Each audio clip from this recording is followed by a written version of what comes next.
Hi, this is Tim of the 1916 Company. Welcome and thanks for logging on. If you love this watch, email us. tmosso@the1916company.com is your email for purchase and pricing questions about this or any watch.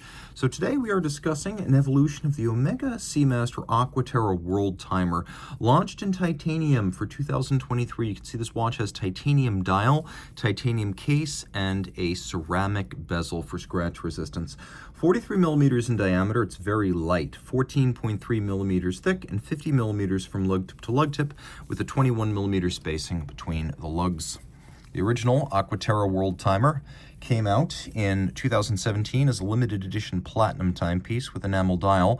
This Aqua Terra Worldtimer, very light on the wrist in titanium, sapphire, and ceramic. It feels almost toy-like.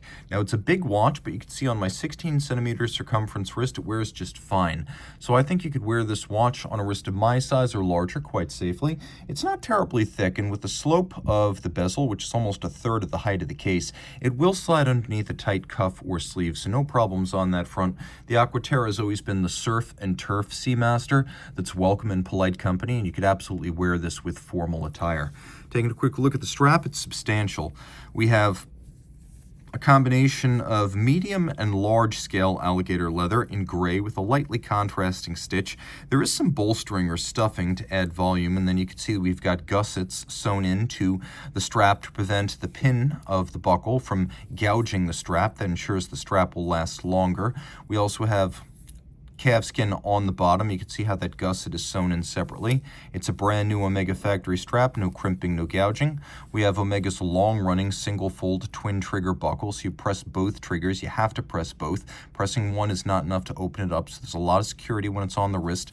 And the system works by taking the strap, tucking it in. There are two little lips here. It sits down on the pin, and then it tucks under those two lips, and then all the excess length hides underneath the strap and the clasp body, so there's no need for minder loops. It makes for a very clean aesthetic.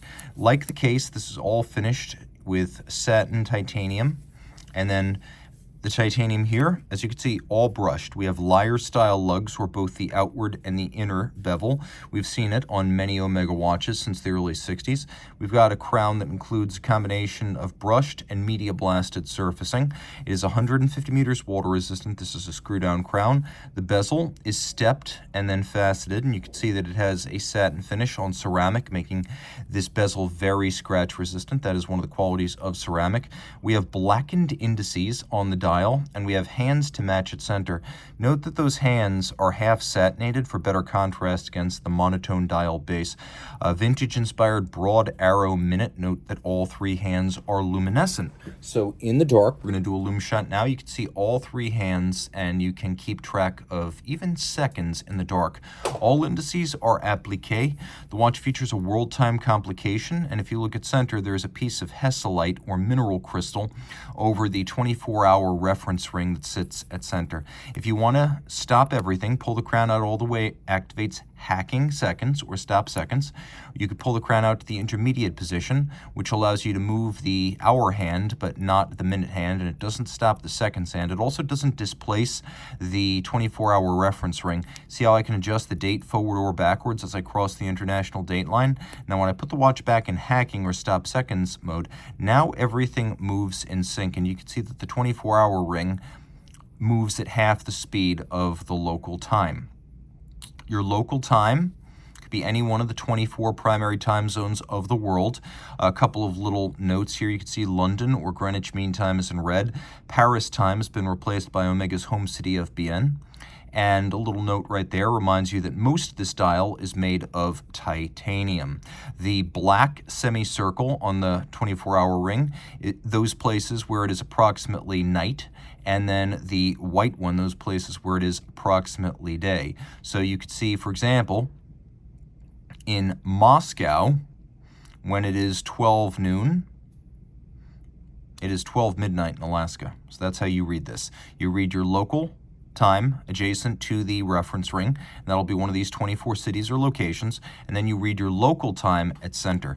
The projection of the Earth as seen from the North Pole is actually laser ablated titanium, so that's what that center is. That's what it's made of, right down to the different colorations that's been achieved with a laser. Flipping it all over, we have the caliber 8938 bidirectional automatic winding, twin barrels, 60-hour power reserve, 38 pivot joules. It is a master chronometer, and you can see that it says as much on the watch. Master chronometer, and the watch has the METAS certification.